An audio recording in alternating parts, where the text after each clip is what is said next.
இன்னைக்கு ரொம்ப மோசமான நாள் நண்பர்களே. Day 3 of making advertisement with ரிபாய். மார்னிங் சீக்கிரமா 10 மணிக்கே எழுந்துட்டேன். வாழ்க்கையில காலைல எந்திரிக்கிறது எனக்கு கஷ்டமா இருக்கு. மத்தபடி எல்லாமே ஈஸியா தான் இருக்கு. பிரச்சனை நம்பர் 1, நம்ம காடியை வீட்டுக்குள்ள ஏத்தி விடாம வெளியே விட்டோம். நல்ல வேலை யாரும் தூக்கிட்டு போல. 5 வருஷமா என் கூட நல்லது கெட்டதுல இவன் தான் இருக்கான். அதனால இவனை கொடுக்க மனசே வரல. இவனுக்கு கொஞ்சம் உடம்பு சரியில்லை. சீக்கிரமா ஒரு நல்ல மெக்கானிக் கூட்டு போய் காட்டணும். எங்க டேடிக்கு ஒரு லெட்டர், புதுமனை புகுவிழா.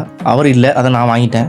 மார்னிங் ஒரு கடல் பாசியை சாப்பிட்டுட்டு ஆஃபீஸை நோக்கி கிளம்பிட்டேன். ஒர்க் ஸ்டார்ட் பண்ணும்போதே ப்ராப்ளம் தான் நண்பர்களே. சப்ஸ்கிரிப்ஷன் முடிஞ்சிட்டு எல்லா இமெயிலும் கம்ப்யூட்டர் இருந்து லாக் அவுட் ஆயிட்டு பின் கார்டை தொலைச்சிட்டேன். ஆட் அக்கௌண்ட் லாகின் பண்ண முடியல. மண்டே வேலை செய்யல நண்பர்களே. அப்பதான் ஒரு நண்பர்கிட்ட இருந்து போனு, ஒரு மிக்சி வாங்க போகணும். நானும் சடசடன்னு கீழே போயிட்டு ஒரு மரத்தடியில போய் வெயிட் பண்ணேன். அவர் இப்போ வாங்க வேணா, ஒரு 2 நாள் ஆகட்டும்னு சொல்லிட்டாரு. ஏமாற்றமா போச்சு. நேர வீட்டுக்கு போய் சாப்பிட்டுட்டு ஒரு சின்னதா தூக்கத்தை போட்டாச்சு. அப்புறமா ஆஃபீஸ்க்கு வந்து பெண்டிங் ஒர்க்லாம் முடிச்சிட்டேன். நம்ம நண்பர் ஒருத்தர் குட்டி போட்டிருக்காரு. அவரை பார்க்க போகணும். இவனுக்கு அது தம்பி பாப்பா. இவங்க கூட கொஞ்சம் சண்டை போட்டுட்டு காயல்பட்ட போய் குழந்தையும் பார்த்துட்டு வர வழியில ஜி ஸ்நாக்ஸ்ல ஒரு வெட்டு. நம்ம நண்பரோட வீட்டம்மா ஆன்லைன்ல ஒரு பீரோல் பார்த்தாங்களாம். அது என்ன பிரைஸ்னு விசாரிக்கிறதுக்கு ஆப்போசிட் கடை போனோம். எதிர்பார்க்கவே இல்லை, இவங்க கடையில் நிறைய ஐட்டம் வச்சிருக்காங்க. பாய் ஷாப்புக்கு ஒரு சவுட் அவுட், ஜி ஸ்நாக்ஸ்க்கு ஆப்போசிட்ல தான் இருக்கு. ரிட்டர்ன் போகும்போது நண்பன் தான் கொஞ்சம் கரகரன்னு வந்துட்டான். ஏசியில் போய் ஒரு பர்ச்சேஸை போட்டுட்டு ஏதோ திருவிழா போல ஒரு பெரிய குரங்கு பொம்மை இருந்துச்சு. ஃபர்ஸ்ட் டைம் இதை நேரில் பார்க்குறேன். அப்புறமா வீட்டுக்கு ரீச் ஆயிடுச்சு. எனக்கு பால்லாம் வேணாம் பொடி. வீட்டுக்கு ரீச் ஆனதும் சாராவை கூட்டிட்டு பைக்ல ஒரு ரவுண்டு. ஆம்பளை பொண்ணு தான் ஏன் சாரான்னு பேர் வச்சுக்கலான்னு எனக்கே தெரியல. பிரச்சனை நம்பர் 6, கரெக்ஷன் ஒர்க்லாம் ஃபினிஷ் பண்ணலான்னு உட்காந்தேன். கீபோர்டு ஒர்க் ஆகல. தோழி முடிஞ்சு. நாளைக்கு காலையில தான் என்னன்னு பார்க்கணும். இன்னைக்கு நாளும் கொஞ்சம் பிரச்சனையான நாள் தான். இன்னைக்கு நாளுக்கு நான் ஒரு 10க்கு 3 கொடுப்பேன். நீங்க எவ்வளவு கொடுப்பீங்கன்னு கமெண்ட்ல சொல்லுங்க.